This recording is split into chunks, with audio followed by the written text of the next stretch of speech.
हरे कृष्णा, राधे राधे, श्री कुंज बिहारी, श्री हरिदास। तो आज हम पढ़ेंगे 11वां और 12वां अध्याय। तो इस वीडियो को फुल वॉच करिएगा। हरे कृष्णा, राधे राधे। पहले मैं फ़ोन सेट कर लेता हूँ अपना अच्छे से। 2 मिनट रुक जाइए।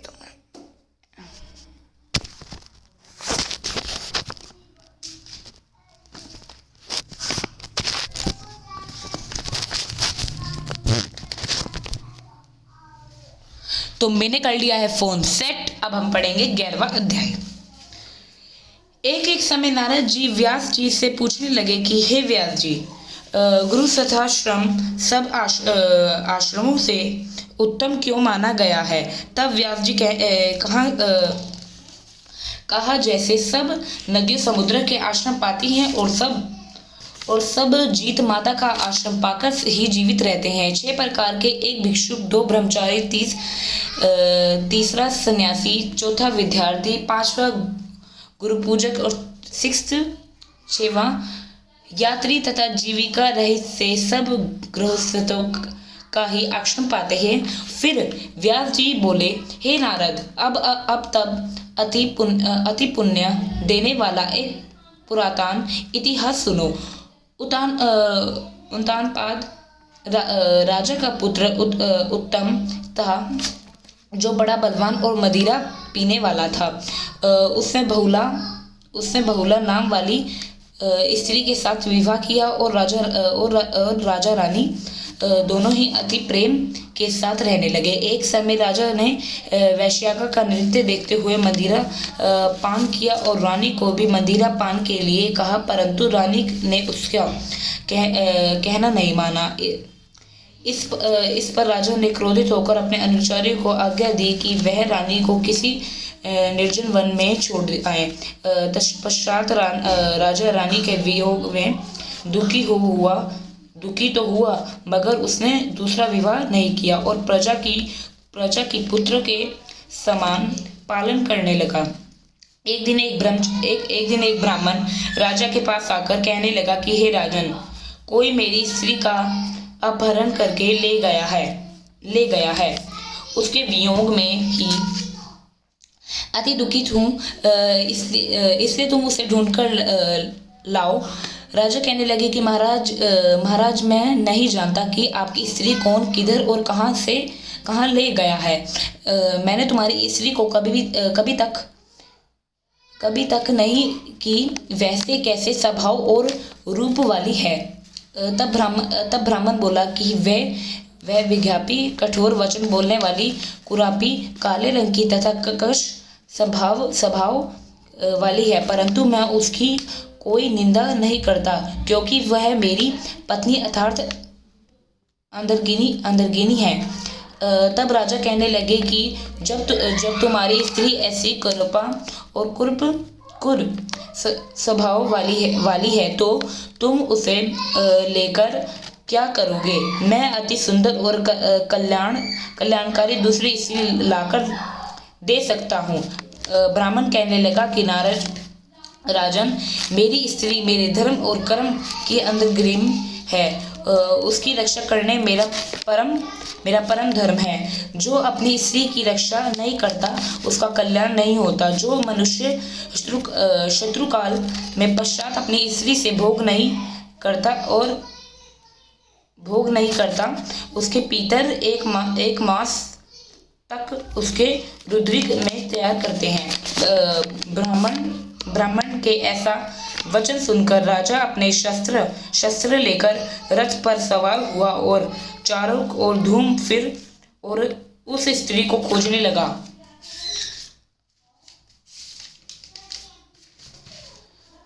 कुछ दूर जाके उसने एक आश्रम देखा, जहां पर एक महान तेजस्वी ऋषि कुशा के आसन पर विराजमान थे। राजा को देखकर भी उसी ऋषि ने राजा का कोई आदर सत्कार नहीं किया और बोला कि मैं जानता हूँ तुम राजा उत्तानपाद के पुत्र हो, मगर तुम यहाँ की कारण आए हो। राजा कहने लगे कि हे मुने, ब्राह्मण के घर से कोई उसकी स्त्री का हरण करके ले गया है। मैं उसी की खोज में इधर आया हूँ, परंतु आपने अधर आधे कुछ भी नहीं दिया और ना ही किसी प्रकार का सत्कार किया, इसका क्या कारण है? ऋषि ने उत्तर दिया, राजन, तुम अधरे योग्य होते हुए भी इस समय उसके उसके पात्र नहीं हो, क्योंकि तुमने अपनी निपराध स्त्री को वन में त्याग दिया है। जहाँ स्त्री का यह धर्म कि वह तन मन से अपने पति की सेवा करे तथा उसकी आज्ञा का पालन करे, वहाँ पुरुष का भी धर्म है और कि वह अपनी स्त्री का यथाचित सम्मान करे। जिस घर में स्त्रियों का मान होता है, वहाँ पर देवताओं का वास होता है। जहाँ स्त्रियों का अनादर होता है, वहाँ कभी सुख शांति नहीं रहती। इतना सुन लज्जा युक्त हो पूछने लगा कि भगवान,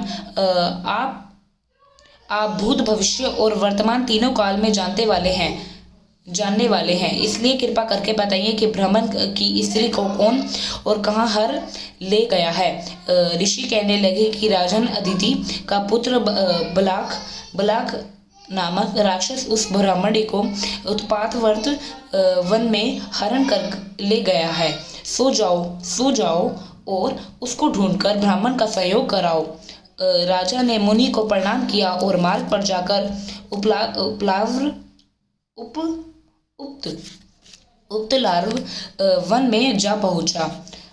वहां जाकर देखा कि जैसे ब्राह्मण ने बताया था वैसा ही उसका रंग रूप देखकर राजा ने उसे पहचान लिया और कहा कि हे कल्याणी, तुम कौन हो और इस वन में कैसे आई हो? ब्राह्मणी बोली, मैं अतिरात्र ब्राह्मण की पुत्री और विलास पुत्र की स्त्री हूँ। मैं अपने घर में अकेली सो रही थी कि बलक नाम वाला राक्षस मुझसे हरकर यह पर ले आया है। यहाँ लाने के बाद ना तो उसने किसी बात का कष्ट दिया और ना ही मेरा सतीत्व नष्ट करने की चेष्टा की। इतना होने पर भी वह यहाँ अत्यंत दुखी हूँ। राजा ने कहा कि हे ब्राह्मणी, वह राक्षस कहाँ गया है? मुझको तुम्हारे पति ने ढूंढने के लिए भेजा है। ब्राह्मणी ने कहा कि वह इस वन में अमुक स्थान में गए हैं।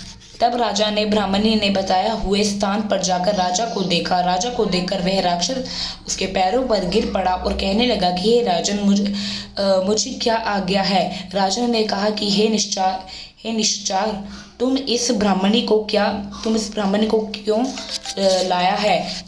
राक्षस कहने लगा कि राजन, इस ब्राह्मणी का पति राक्षसों को मारने का मंत्र जानता है, अतएव जब हम यत्र का अन्न ग्रहण करने के लिए जाते हैं तो वह हमको वहां से भगा देता है, क्योंकि सब योगों की वही आश्चर्य बनता है। इसी कारण उस ब्राह्मण को दुखी करने के लिए मैं उसकी स्त्री को हर ले आया हूँ, क्योंकि बिना स्त्री के पुरुष कर्म का अधिकारी नहीं होता। यह सुनकर राजा ने विचार किया कि यह राक्षस भी हमारी ही निंदा करता है। मुनि ने भी हमको अधर्य योग्य नहीं समझा। राजा अपने मन में ऐसा विचार ही रहा था कि राक्षस कहने लगा कि हे राजन, मैं आपकी प्रत्येक आज्ञा का पालन करूंगा। इतना कह हाथ जोड़कर खड़ा हो गया।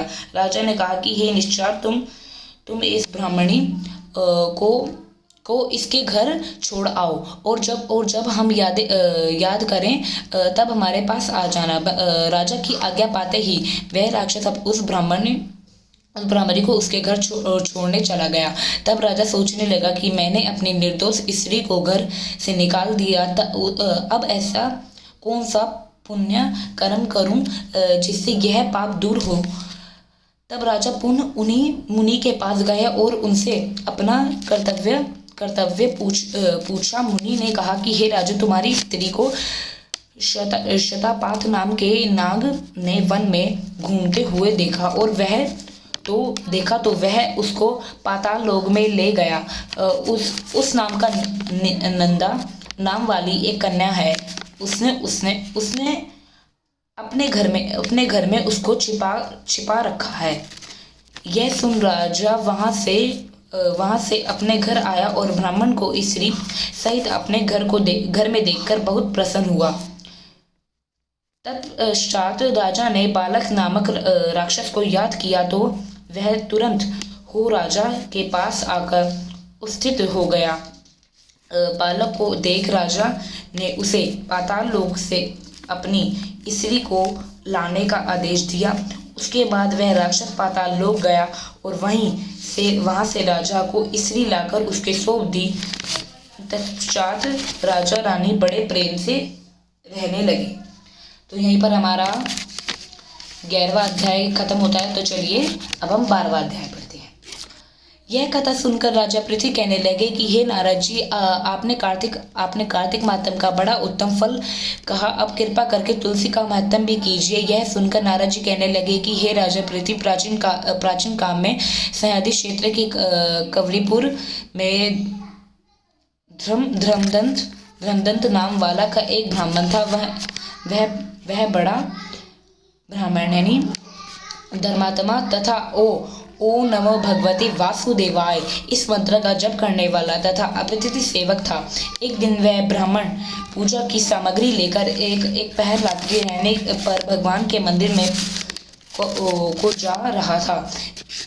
इतने में सामने से आती हुई एक भयंकर राक्षसी को देखकर भयभीत धर्मिष्ठ ने तुलसी मिश्रित जल उस पर फेंक दिया। उस जल के शरीर पर लगते ही उसके सब पाप दूर हो गए।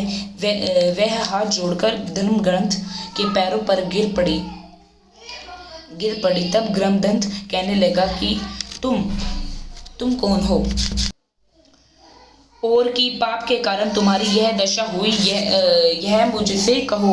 वह कहने लगी कि सौराष्ट्र देश में भी भिक्षु नाम का एक ब्राह्मण था। उसकी मैं पहली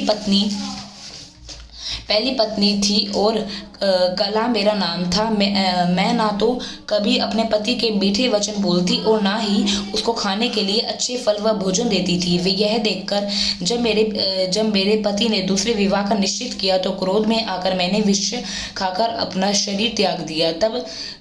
तब यमदूत मुझको बांधकर यमराज के पास ले गए। तत्पश्चात यमराज को चित्रगुप्त में अच्छे तथा बुरे कर्मों का बतलाते हुए बोले कि हे महाराज, इसने आत्महत्या की है, इसलिए प्रेत योनि में गिर जाए। सो महाराज, मैं 500 वर्ष से इस योनि में फिर रही थी कि भूख और प्यास से दुखी होकर घूमते फिरते अब आप मिल गए तो आपके तुलसी मिश्रित जल से